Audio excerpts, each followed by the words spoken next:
जेवणाच्या ताटामध्ये असं चटपटीत चटकदार कैरीचं लोणचं असलं ना, की नक्कीच 2 चपात्या जास्त खाल. नमस्कार मैत्रिणींनो, सिंपल मेजवानी मराठीमध्ये आज आपण फक्त 2 मिनिटाच्या आत तयार होणारं मस्त चटपटीत चटकदार कैरीचं लोणचं करणार आहोत. फक्त 2 मिनिटामध्ये बनवायचं आणि 15 दिवस आरामात खायचं. हे लोणचं करण्यासाठी इथे मी 2 तोतापुरी कैरी घेतली आहे, कारण तोतापुरी कैरी कमी आंबट असते.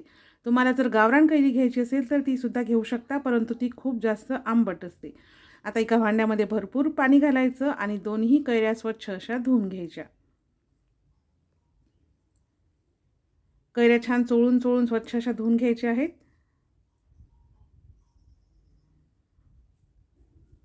कैऱ्या स्वच्छ धुवून घेतल्या की एका कापडाने पूर्णपणे कोरड्या करायच्या आहेत, कारण लोणचं करताना कैरीला थोडासा जरी ओलसरपणा असला तर लोणचं लवकर खराब होते. दोन्ही कैऱ्या मस्त कोरड्या करून घेतल्या. आता विळीने ही कैरी मी कट करून घेणार आहे. अशा पद्धतीने कैरीचे पातळ असे काप आपल्याला करून घ्यायचे आहेत. पातळ काप करून घेतली की एकावरती एक 2-3 असे काप ठेवायचे आणि अशा पद्धतीने लांबसर अशी कैरी मी कापून घेणार आहे. तुम्ही कैरी तुमच्या आवडीच्या आकारानुसार कट करू शकता, तुम्हाला जशी हवी असेल तशी. तर अशा पद्धतीने लांबसर अशी कैरी मी कट करून घेतली. आता कट करून घेतलेली कैरी एका भांड्यामध्ये टाकायची. आपल्याला व्यवस्थित असं मिक्स करता आलं पाहिजे, एवढं थोडंसं मोठं असं भांडं घ्यायचं. नंतर यामध्ये चवीनुसार मीठ, अर्धा चमचा साखर घालायची आहे. साखर घातल्यामुळे लोणचं छान आंबट गोड असं लागते. छोट्या चमच्याने अर्धा चमचा हळद, 1 चमचा भरून लाल तिखट घातला आहे आणि 2 चिमूटभर हिंग. एका तडका पॅनमध्ये 1 पळी तेल छान कडकडीत असं गरम करून घ्यायचं आहे.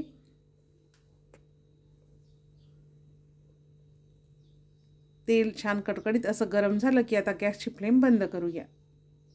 तेल मस्त कडकडीत असं गरम करून घ्यायचं आहे, अगदी नॉर्मल गरम करायचं नाही. तर आता या गरम कडकडीत तेलामध्ये 1 चमचा मोहरी घालायची आणि छान अशी तडतडून घ्यायची. त्यानंतर यामध्ये घालूया अर्धा चमचा जिरे. जिरेसुद्धा छान तडतडलं की हा गरमागरम तडका आपल्याला लोणच्यामध्ये ओतायचा आहे. लोणच्यामध्ये आपण हळद, तिखट, हिंग कच्चंच वापरलेलं होतं, त्यामुळे यावरती गरम गरम तेल ओतायचं, म्हणजे याचा कच्चेपणा दूर होतो व लोणच्याची चव छान अशी वाढते. खूपच कमी साहित्यामध्ये आणि अगदी 2 मिनिटाच्या आत हे लोणचं तयार होते आणि एकदा बनवून फ्रीजमध्ये हे लोणचं ठेवलं की जवळजवळ 15 दिवस हे लोणचं अजिबातही खराब होत नाही आणि बाहेर ठेवून 2 ते 3 दिवस तुम्ही हे लोणचं खाऊ शकता.